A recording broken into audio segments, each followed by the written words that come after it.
Content warning. This episode includes a discussion of a suicide attempt starting at 6:09 and running through 8:42. Please take care of yourself while listening. Skip ahead if you need to. If you or somebody you know is struggling, the 988 Suicide and Crisis line is available 24/7 by call or text. Welcome to The Third Thing, a podcast about friendship in all its fullness, the conflict worth repairing, the evolution worth honoring, and sometimes the letting go. Think of it as a kitchen table conversation with honesty, laughter, validation, and plenty of tea. I'm Danyelle, a therapist, healer, and hoodoo practitioner who's been thinking about the way we love each other for most of my life. And I'm Michelle, a life coach, facilitator, and a space holder at my core. I've spent a lifetime helping people communicate better and more honestly. We've been best friends for 26 years, and we've got the receipts. We've done the work, and we want to share what we've learned. The tools, the hard parts, the things nobody taught us. There are a lot of people figuring out their friendships without a roadmap, so we're pulling up a chair. Hi. Hi there. Welcome back. Thank you. How are you doing? I'm doing well. I'm tired in my body, but feeling energized. We'll get ready to relive our entire friendship and the life stages thereof, because that's what we're talking about today. Wait, but how are you? It's been a long week, so I'm looking forward to the weekend.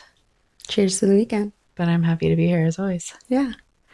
And today we have just the tiniest topic of when life stages diverge: marriage, kids, career, and the friendships that survive them.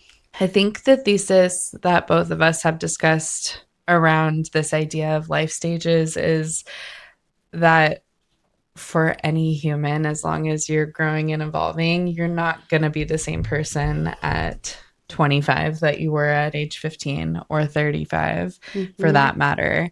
And sometimes you continue on with your relationships without conversation, but more often than not, it requires a bit of a rejudging, if you will, a reintegration and a reintroduction sometimes of who you are in this new phase and maybe what that friendship requires. Well, what you're speaking to is needing to reintroduce yourself to yourself first. That part. And then you are bringing that fullness, that newness, the parts of you that have died metaphorically into a space where people have known you in friendship, in the collective. I talk a lot about with my clients how we don't always do the best job at allowing people to evolve within friendship. Within relationship, we don't always do the best job allowing people to evolve within relationship. We see somebody as they are, we like that, and then if and when we evolve as we do, it can be really uncomfortable. And this episode is really taking us on this journey of how we've navigated that. And we want folks to feel validated in being able to evolve and still be close to friends and still find that space together. Mm-hmm.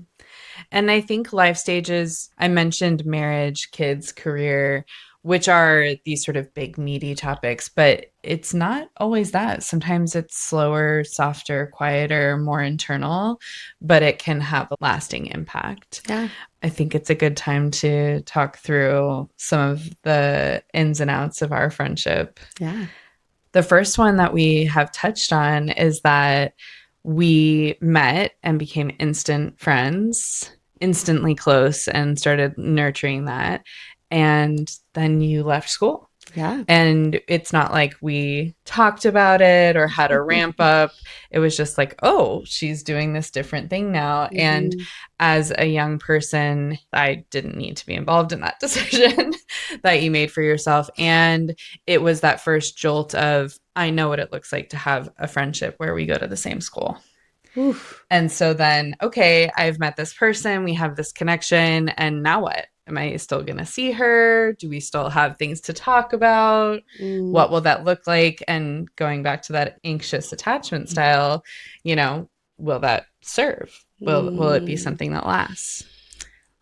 Yeah, listening to you and as we've been recording and this topic has come up, or this moment in time in Yeah. our relationship has come up, I'm having these realizations of, oh, yeah, again, impact. At 15, when I left Redwood, yeah, I was in such a bad place that it didn't occur to me that my absence would have that impact. And I would think about that time because I had significantly more downtime, I guess. I was going to school, but they were block community college classes. And so I wasn't in school like the typical 8 to 3. Mm-hmm. And I feel like I would come and pick you up after school and we would like hang out. I would like drive you home or we would go get food. It was very quickly assuaged. And I Yeah. think that's why we've never dwelled on it and it's not necessary to. Part of that fear or anxiety, anxiousness was calmed through the act of showing up and creating Mm. space together. Hmm. But you did mention that you were having such a hard time. Do you feel comfortable sharing a little bit about that? Because as much as it was the physically leaving Redwood, when we talk about life stages, it can also be what's going on in terms of mental health. Yeah, it was a really challenging time for me. When I was 15, I ended up being hospitalized after a suicide attempt. And looking back on it, it makes sense. In the moment, I just didn't have the language for feeling so much in my body. Sure.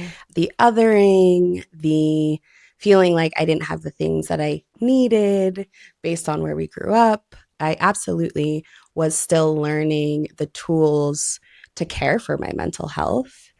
15 is such a weird Very age. tender. Yeah. And so for me, leaving high school was less of a like choice or less of an option and more of a this is what has to happen. I need to be out of that environment.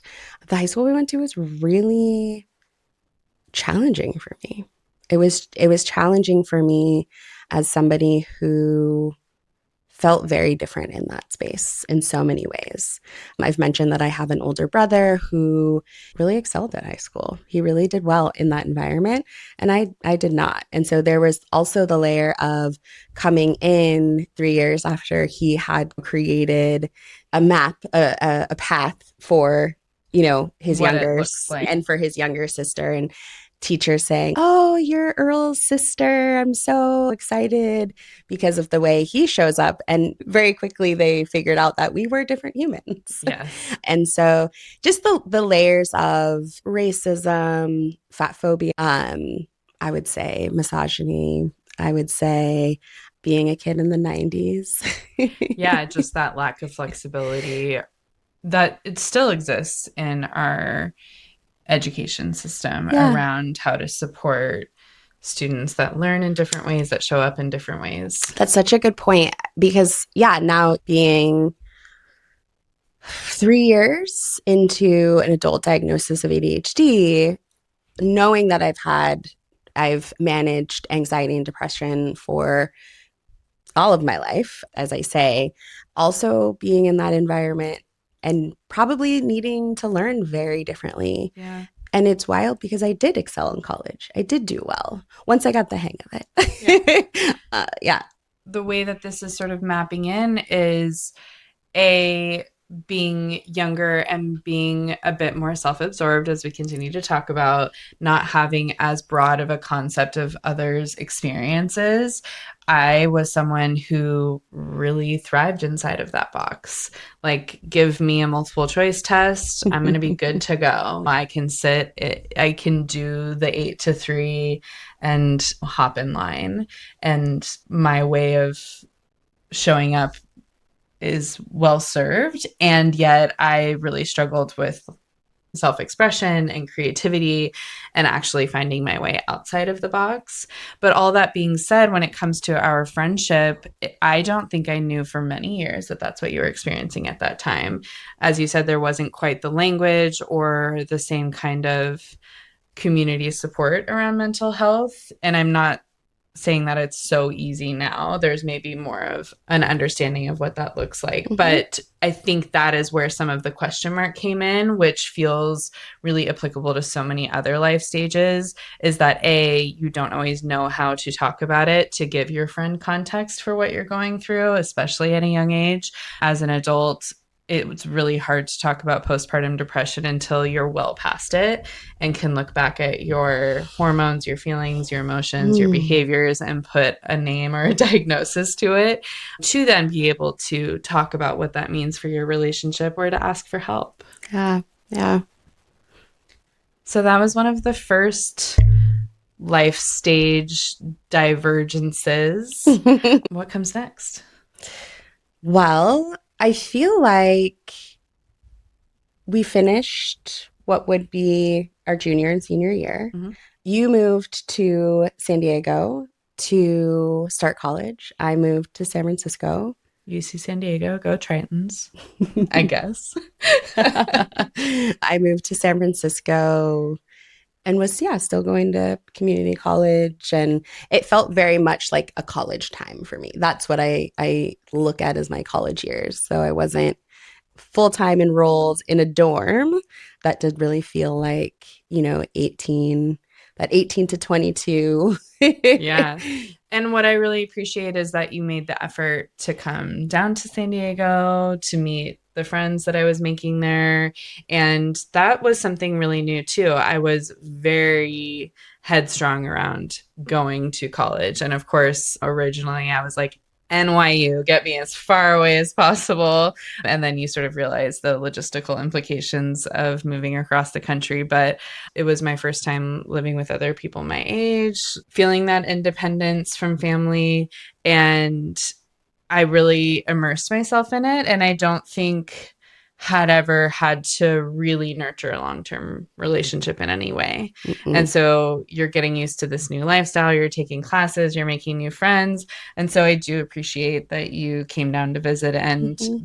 all of my college friends knew and know who you are because of that investment. Mm-hmm. But there were hard moments through that. Yeah. I mean, I'm thinking also about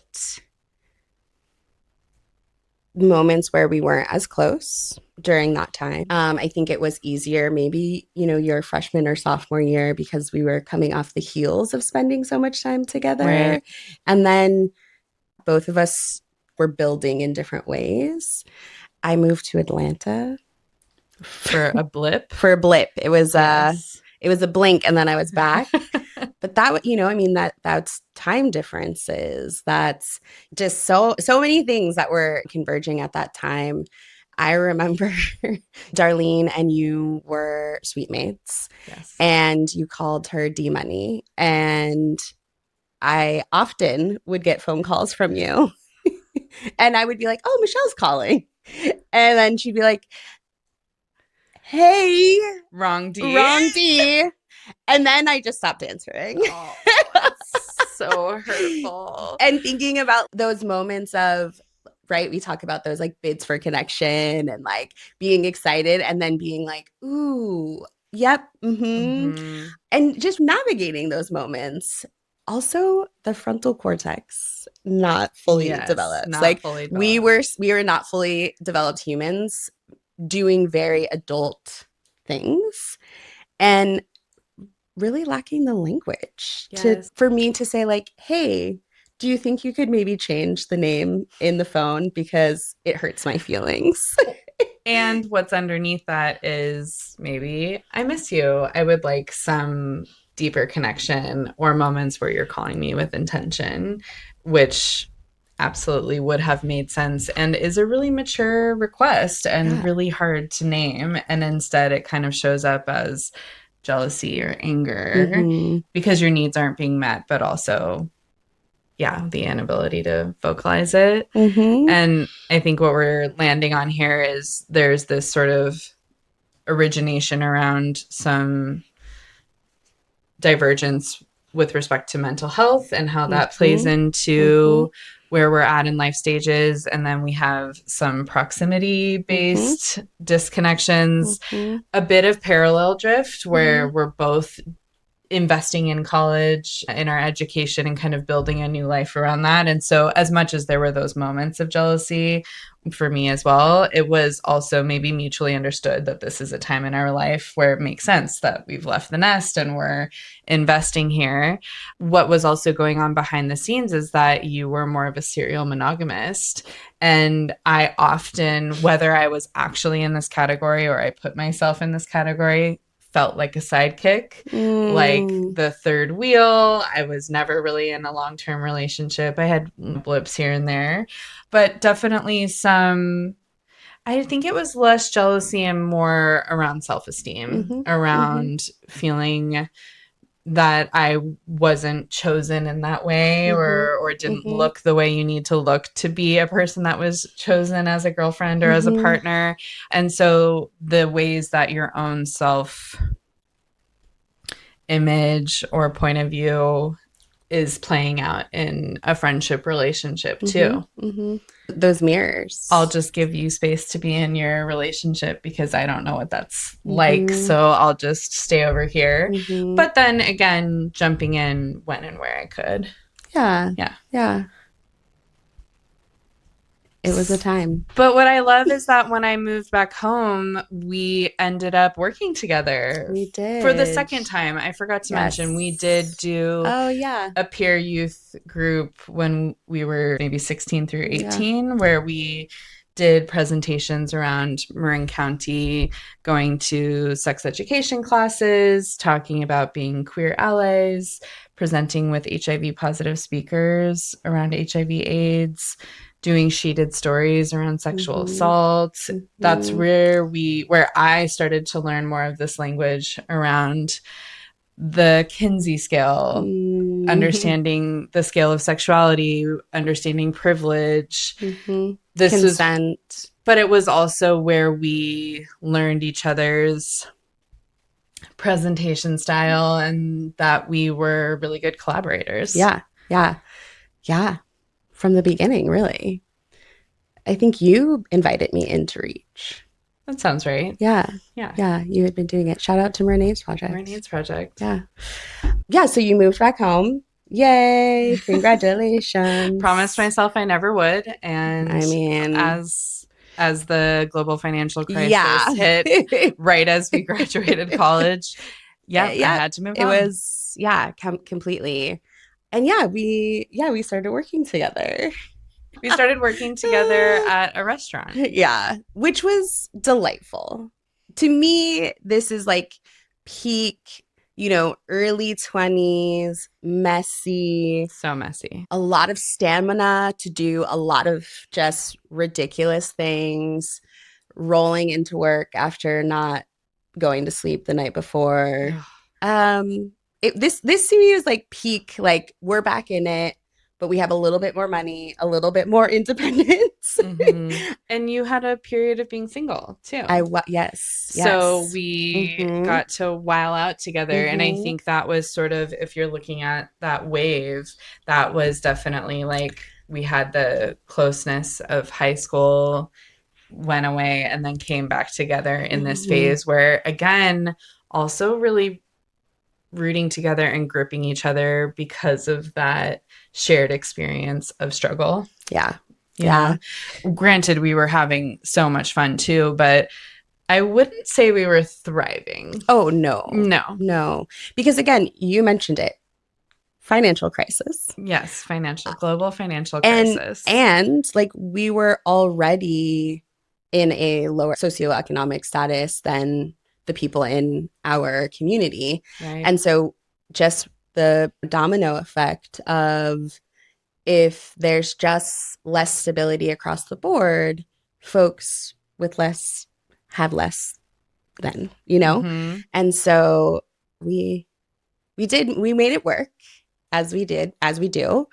And I do really feel like we landed in Marin in this way where we could really be connected together. And then it was my turn to leave without really a second thought. And I was at that time starting to explore my sexuality more as a bit of a late bloomer and got myself in a bit of drama around the ways in which I was exploring. And we were drinking, and, you know, I had gotten kicked out of the house for some reason or another. My mom and I were fighting because I was not only working on the restaurant at the restaurant, but with her as well in a very close proximity. And I just needed to bail. I had had a taste of freedom and I wasn't prepared to continue down that path of re-engaging. And so I had an offer to move to Australia and I took it. I, without a second thought, bought the ticket, found out I could get a tourist visa for a year. And so I bailed. And again, not a lot of conversation other than I am going. And I think, again, before your prefrontal cortex is fully formed, you can make decisions like that without a lot of thought. I didn't have any furniture. I didn't have a partner or any children. It was just let me go. And again, this is where friendship doesn't always get its credit, because I'm going to tell my family if I had a partner, I would negotiate with them in that way. But with friendships, there is this sort of, oh, they'll understand, and not as much consideration around the impact of having been in this place where we're working together and sharing our day-to-day lives together. And then all of a sudden I'm moving to the literal other side of the world. Yeah, that is the thing that continues to bubble to the top for me. How collectively we have these moments in our lifetime that we are discussing with folks versus telling folks versus negotiating with folks. And when you start to look at who gets the least say, it's your friends. It's your friends. Not all the time. Yeah. But often. Yeah. Yeah, especially. Yeah. But then, not to throw too much of a wrench in it, but there are definitely phases of our life where you get maybe too many phone calls talking through a life change or challenge and negotiating through it together. And yeah, I think that's where we can take those relationships for granted. Yeah. Yeah. How long were you in Australia? I was in Australia for about a year and a half. Yeah. Yeah. How was it for you? I had a friend of mine who had been there doing a grad program, and he was like, it pays well here. You can get a serving job. The weather's grand. Come on down. And within a month or so of me moving there, he actually got a job in Melbourne. And so, and at that point, I had been hired at a nonprofit. And I was like, you know what? I'm just going to stay. So the one person that I knew in another country was moving away the second I landed, it felt like. But I wanted to stand on my own 2 feet a little bit. And I think because I am a person with a lot of friends, I at that point had very codependent ties with my family. It was a period of my life where I played with being alone for maybe the first time. And again, when you grow up living in apartments, I always shared a room. At a certain point, I shared a room with my mom. We had exchange students staying with us. My parents slept in the living room / dining room. So we were always like physically sharing space. And so it was a time of growing up a little bit, of having my first professional job and experiencing what it was like to be with myself. And while you were in Australia, I started dating Kelly. That's right. And so we had this period of time before you left where we were super close. You moved and I got into what would be a 10-year relationship. And that was your first relationship with a woman? Yes. Like long-term? My first long-term girlfriend. Yeah. Whoa. Like big changes. Very big changes. And, you know, it wasn't as though I wasn't out or anything. That wasn't surprising for anybody. No.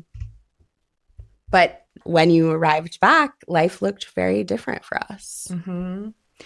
And we'll talk about this more when we get deeper into queerness and friendship, but this feeling of being replaced in a different Mm-hmm. way, Mm-hmm. that she could go to the same places I could go as a Mm-hmm. woman, and do I still have a place in your life now Mm-hmm. that like, hey, I'm back Mm-hmm. and your life has changed. Mm-hmm. What do they say? You can't go home. And it doesn't mean you literally can't go home. It means you can't go home and expect it to look exactly like you did before you left. And Mm-hmm. that was a big smack in the face, because when I came home from college, because we had been parallel pathing in a particular Mm-hmm. way, it did feel more like Yeah. I was home. We slid right back into Correct. our like norm, Mm-hmm. what one would say our baseline was at that Sure. time. Yeah. Yeah. Yeah. Yeah. Yeah. And coming back from Australia, I was working in youth development in San Francisco. Kelly and I were living together or about to be living together. So I had a 9 to 5 Monday through Friday Mm-hmm. and a new boo and was playing house as the queers do, Mm-hmm. very U-Haul-esque. And I'm thinking about it in this moment, this reflection of I know I consciously wasn't aware of how complex the change was for our relationship. Mm.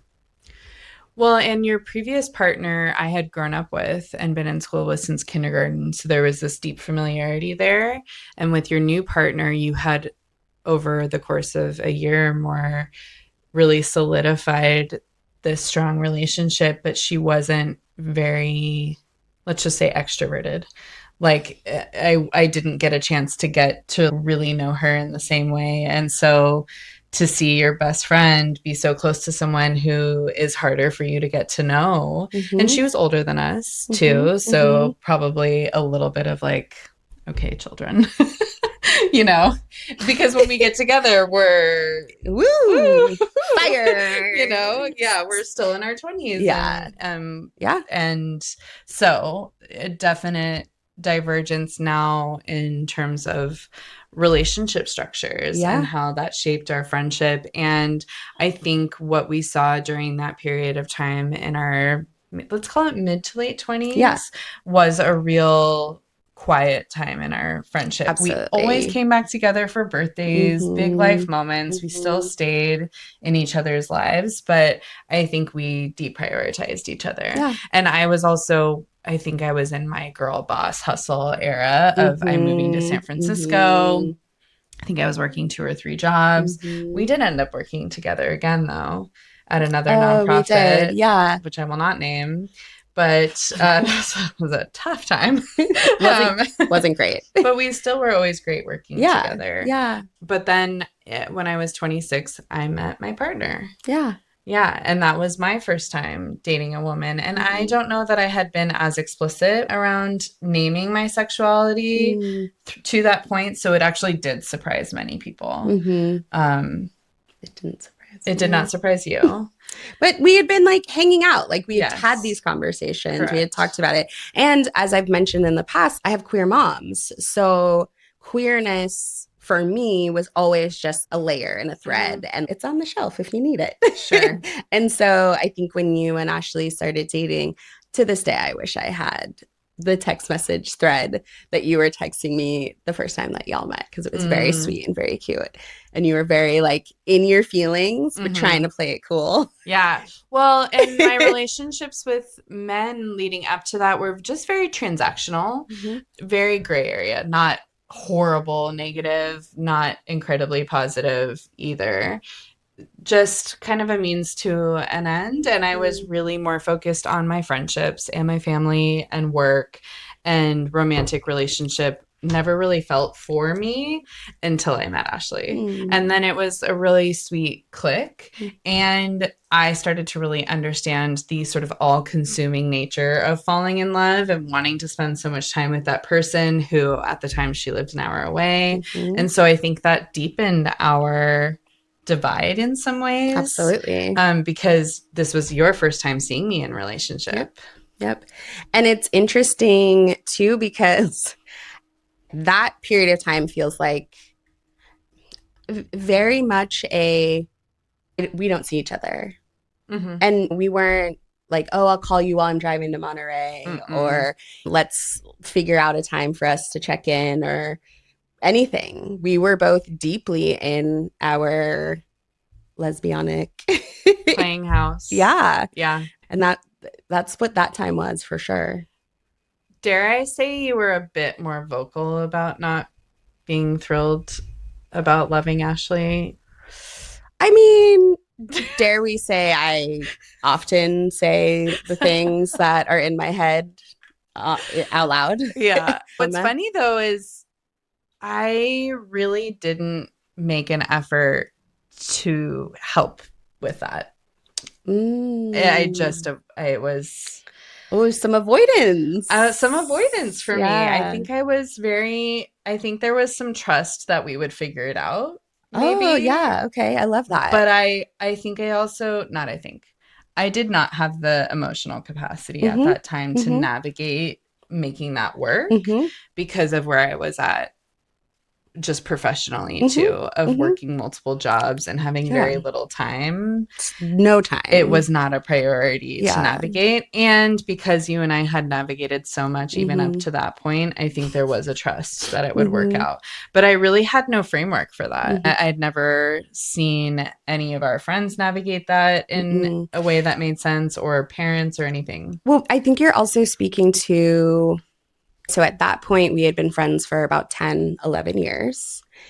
We had had moments of separation and coming back Sure. together. Life had changed significantly. And then we both are in queer relationships.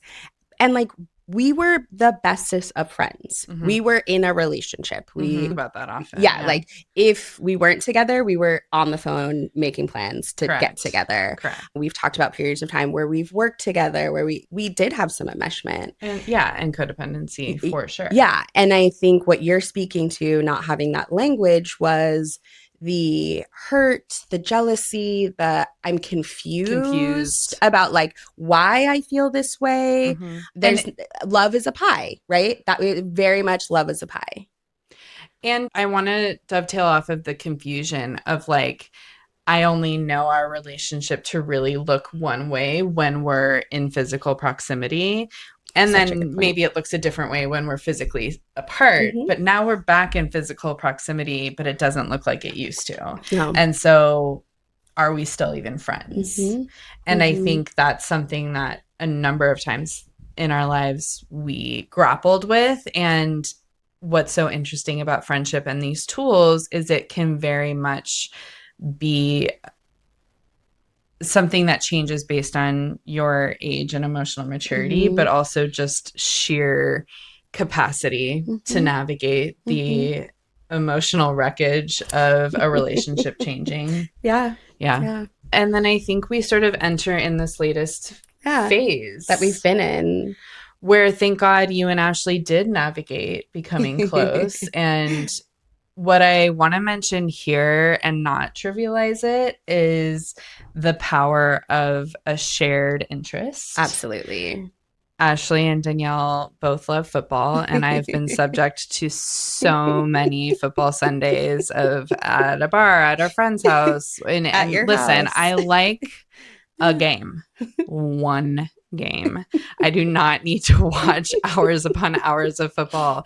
And you both love football Mm-hmm. and finally connected over that and Mm-hmm. won each other over. Totally. And it's become a place where not only you can bond over that shared, well, you tell me what it's like. I think the word for me is I feel lucky. Mm, And I know the two of you made a point to say that y'all aren't best friends. mm-hmm. But the what I said at your wedding was my best friend married her best friend and I got a new best friend. A bonus. I got a bonus best friend. And it is really interesting when I talk about the two of you and I'm like, "Oh yeah, like my bestie, my bestie." And I'm like, "Well, Ashley's my bestie too. We do have a deep relationship. We travel once a year together, we do have that depth as well. I think of it as I feel lucky you and I are in this stage and I get to experience this additional love, Mm-hmm. this additional relationship because of the way that Ashley and I connect. Yeah.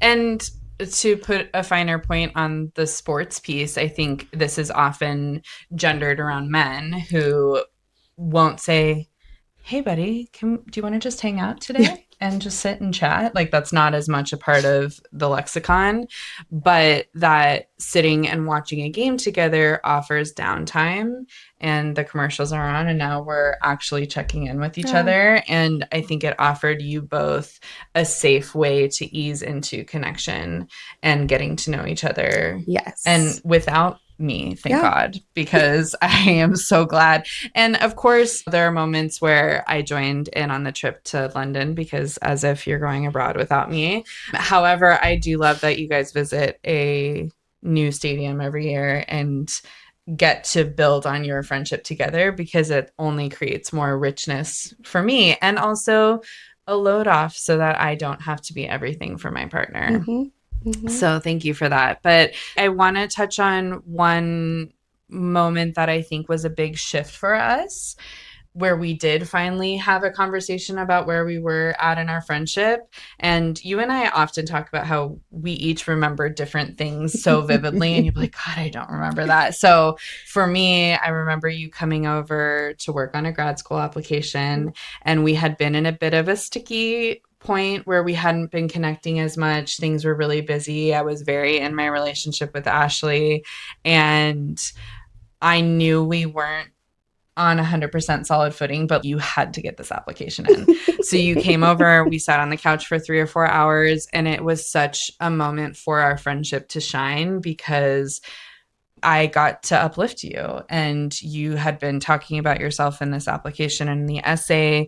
And because of our longevity and our Mm-hmm. integration, I could remind you of all of the amazing work that you've done and talk about you in this application in a way that nobody else maybe could, not even Mm-hmm. you. Yeah. So it was a nice moment before we then kind of got into it, before you Mm-hmm. left, where you were like, I feel, I don't know what words you used, but the sentiment was, I feel abandoned by Mm-hmm. you, like that Mm-hmm. we don't talk. And Mm-hmm. at that point, I don't know that we had the nonviolent communication language. And Absolutely so not. it was like, Yeah. I feel abandoned. I Yeah. feel neglected, Yeah. et cetera. And You. I don't know yeah, even know if it was I feel. yeah, it was like, you are not connecting with me. Yeah. And I mustered this calmness around like, this is what I have to give right now. Mm-hmm. And the way that I showed up today is to me the embodiment of how deeply I care for you and will always be here for you. And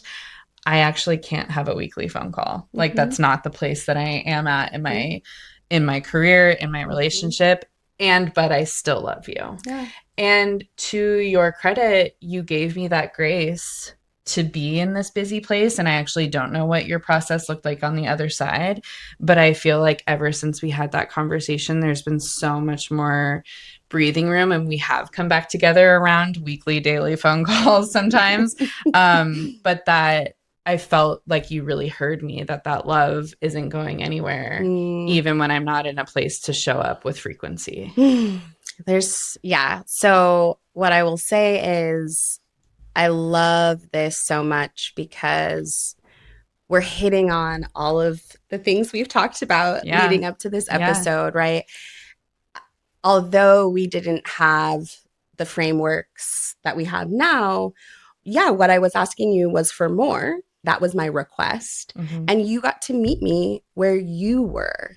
Again, I think that is so important about friendship, about platonic love, Mm-hmm. is being able to say, here's my request, and then have the conversation around what works collectively. This idea of co creation. Mm-hmm. And what you're also speaking to is secure attachment.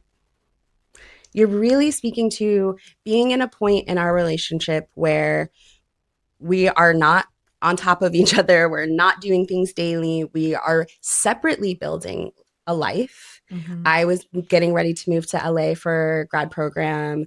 I was still in this relationship with Kelly that was like slowly winding down Sure. and changing in a lot of ways. My dad had just passed away. There was this swirling that was Right. really happening in my life. And you're like grasping for what's familiar, what's comforting, what do I know? Yeah. It, When the things that you love most are leaving. yeah, yeah. And that day, the conversation, I remember again not having the language, feeling so hurt that Mm-hmm. you didn't just say, okay, well, I'll call you. We'll put this on the calendar. You setting that boundary, you saying this is what your capacity is, it was deeply hurtful for me. Mm, And that's where some of that avoidance comes in sure. of like, okay, well, she doesn't have time for me, which was not what she said, but what my brain told me. And I moved to LA and was there for just under 2 years and had my grad program. And same thing during that time, we went through waves of you coming down, me being home because it was just a hour flight. But what is really coming up for me in this moment is like that to me is when we solidified secure attachment. Mm, And I think maybe for the first time I felt that in my body. yeah, I love that. I mean, kudos us. High five. Love you. And then Ashley and I did the lesbians cosplaying heteronormativity and got married and had a baby. And those were even more life stages. And as we near the end of the episode here, I think you're witnessing the way that Danyelle and I and Ashley, as a trio of now of friends, have started building community together. And it is part and parcel of the work that we've put in and continue to, but it's also in large part the way that you, Danyelle, view community and view showing up. You have continuously shown up as a part of the journey, not as an outsider.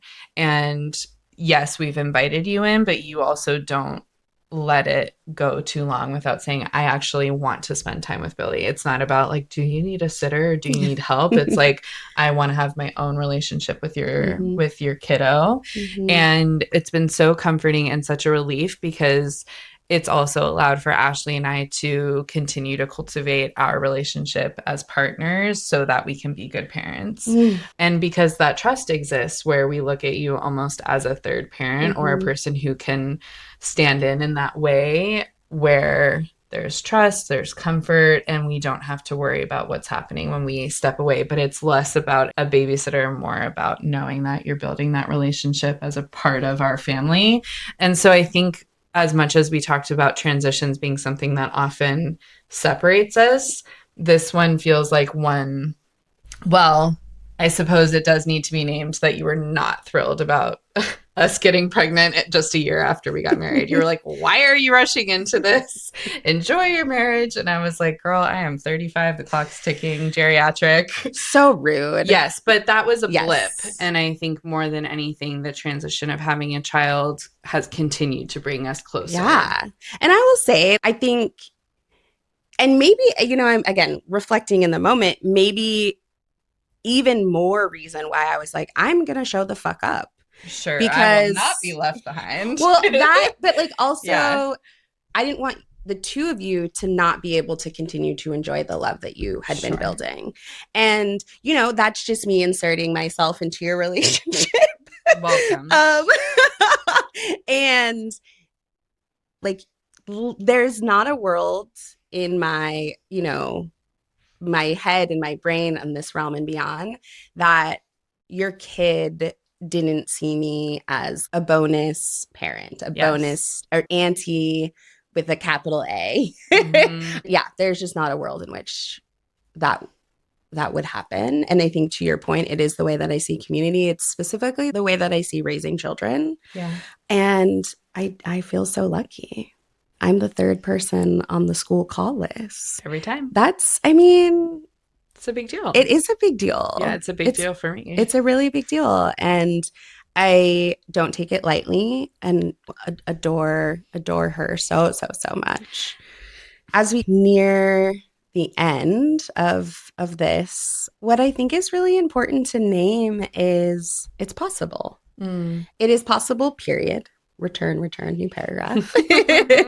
And it's about being deliberate in your communication, in your asking, in your needs. You know, it doesn't happen through thinking I really want to spend time with you but not saying it, Sure. or this feels and looks different for me. How do we navigate it? And what we've told you today is ways that, we were trying to read each other's mind, or expecting each Yes. other to read each other's mind and not communicating. And then the ways when we did communicate very explicitly, Yeah. how life stage changes can be, again, a part of that thread woven through the tapestry, and not a stop, not a that's the end, we're hemming this and we're moving on. Yeah. And I think so many ways to navigate those moments of drifting apart. And I think it's deciding both individually and collectively, is drift okay? Are there periods of our life where we might have some distance? Mm-hmm. I know most of us have said we get back together and it feels like no time has passed. Mm-hmm. And I think that's some of the beauty of friendship, Mm-hmm. when you allow for space and for life changes Mm-hmm. to impact your life in the ways that they will. And looking at our stories and the way that, yes, you left high school, but you continued to show up. And yes, you were in a relationship, but I continued to insert myself as the third wheel. And yes, I got in a relationship and you generated a relationship with Ashley. So it's as much through action as it was Mm-hmm. through difficult conversation that we continued to find our way back. And we also allowed ourselves to have periods where we were investing in either a relationship or in ourselves, Mm-hmm. and kind of knowing, maybe knowing inside, Mm-hmm. that it was a time for a break. Yeah. Yeah. What bubbled to the surface for you? Yeah. I mean, reliving our story feels like the reliving of our lives Mm-hmm. in so many ways. Mm-hmm. And just the understanding, there's so much gratitude for the grip we had on each other through struggle, and so much compassion for the young people who didn't understand when that life vest wasn't there Mm-hmm. anymore for periods. There's so little anger or resentment or pain left from Mm-hmm. any of this. It's all seeing how it was necessary to get us to where we were. Totally. Yeah, so it's a real journey. Yeah. And why we this is a relationship. Yeah. Again, my longest non-familial relationship. Mm-hmm. It takes work. It's been close, it's been not, yeah. Yeah. For me, I'm having this really beautiful connection with our inner children, the Mm. younger versions of ourselves, the 15-year-old selves, the 25-year-old selves, the 35-year-old selves, and then looking ahead to 45 and more, of like, wow, there's a lot of celebration. There's a lot of like, it's not the finish line, but finishing these life stages, the 10 years in between, and being like, okay, yeah, like we can start a new book together. Yeah. This book has ended, 15 to 25 has ended, 25 to 35 has ended, and now we're in this 35 to 45, and we have these volumes. And I'm sitting with both our future selves and our inner children, and just being like, yeah, We did that. we did that. We did that. Put a couple of those back on the shelf though, because whew, Some of those chapters were rough. Noonan's needed to close. Shout out to Noonan's. Will you pull a card for us? I will.